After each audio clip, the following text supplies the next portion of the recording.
세계적으로 유명한 농업 강국인 미국에서 KNF라고 불리는 한국식 자연농법이 큰 인기를 끌고 있습니다.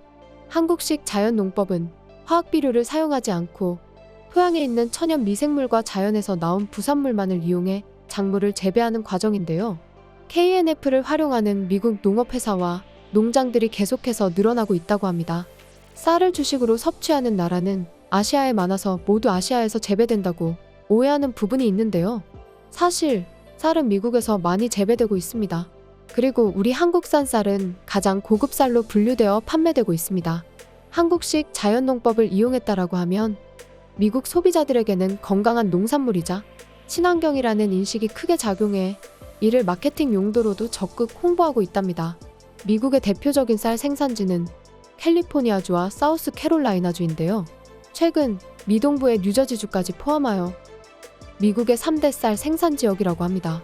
뉴저지주에서는 한국식 자연 농법 기술에 따라 쌀을 재배하고 있다고 보도됩니다. 이 방식을 이용하면 건강한 미생물들이 배양될 수 있도록 토양 환경을 조성하는 기술을 사용한 덕에 인체에 유익한 쌀을 생산해낼 수 있다고 말하는데요. 현재 미국 내에서 한국식 농업이 유기농과 환경보호에 직결된다고 말하고 있습니다. 뉴저지주의 패닝톤 지역의 블루문 에이커 농장에서는 몇 가지 주요 쌀 품목을 생산하는데요.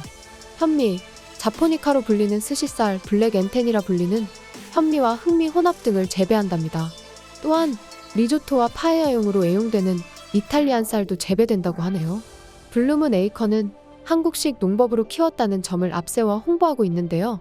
한국식 유기농 농법은 화학살충제, 해충제, 제초제 등을 사용하지 않을 뿐만 아니라 토양 조건이 최적화되고 미생물의 번식으로 영양이 최대화될 수 있도록 하여 건강하고 영양가 풍부한 쌀을 생산할 수 있도록 한다.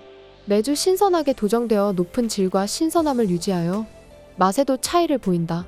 이 농법은 환경을 보호하기도 하므로 대표적인 환경보호와 유기농 생산법이다 라고 설명합니다.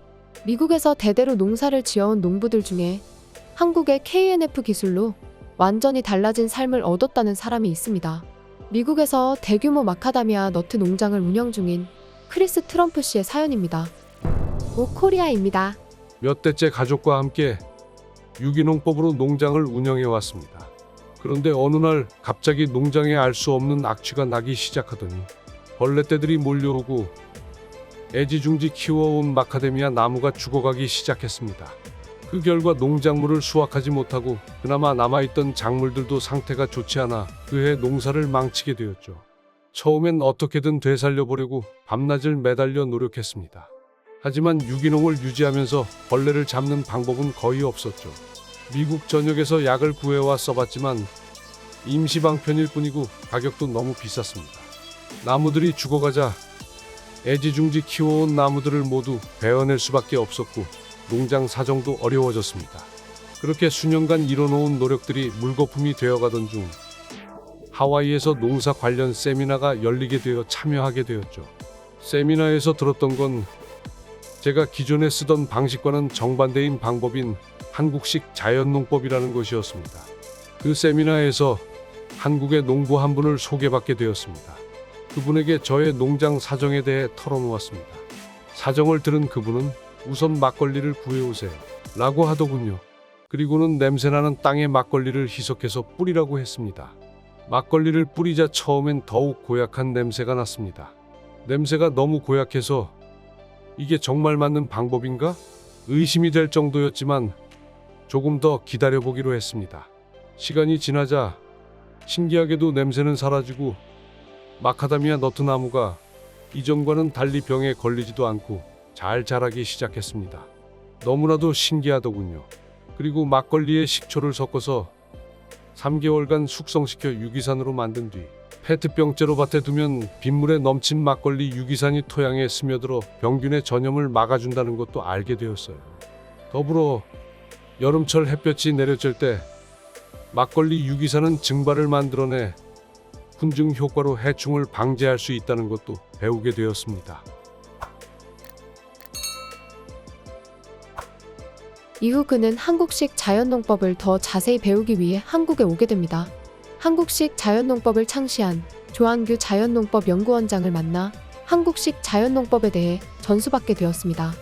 조한규 원장은 친환경이라는 용어조차 없던 1966년부터 50여 년 동안 자연농업을 일궈왔는데요. 당시 국내에서는 외면받았던 기술이지만 해외에서는 주목을 받았습니다. 미국의 농업 매체들도 조한규 원장을 KNF의 아버지라고 부르며 기록할 정도입니다. 조한규 원장에게 도움을 받은 크리스는 자신의 홈페이지에 KNF를 통해 농작물과 땅이 좋게 변하는 과정을 경험했다. 많은 사람들이 나와 같은 경험을 했으면 좋겠다고 기록했습니다. 그는 미국 외의 나라에도 KNF를 전파하는 일을 하고 있으며 지금까지 66개 국가의 50만 농부들에게 강의를 하고 자연농법을 할 수 있도록 도움을 주고 있습니다. 그의 농장에는 한글로 자연농장이라는 간판이 걸려 있습니다. 그리고 그에게 한국 전통 농사법을 배우기 위해 미국 전역에서 농부들이 몰려들고 있다고 합니다. 오늘은 미국을 강타한 한국의 농업기술 덕에 새로운 길을 개척하게 된 사연에 대해 들어보았는데요. 재미있게 보셨다면 구독과 좋아요 꼭 눌러주시길 부탁드려요. 영상을 만들 때 많은 도움이 된답니다. 다음에도 재미있는 사연 가지고 오겠습니다.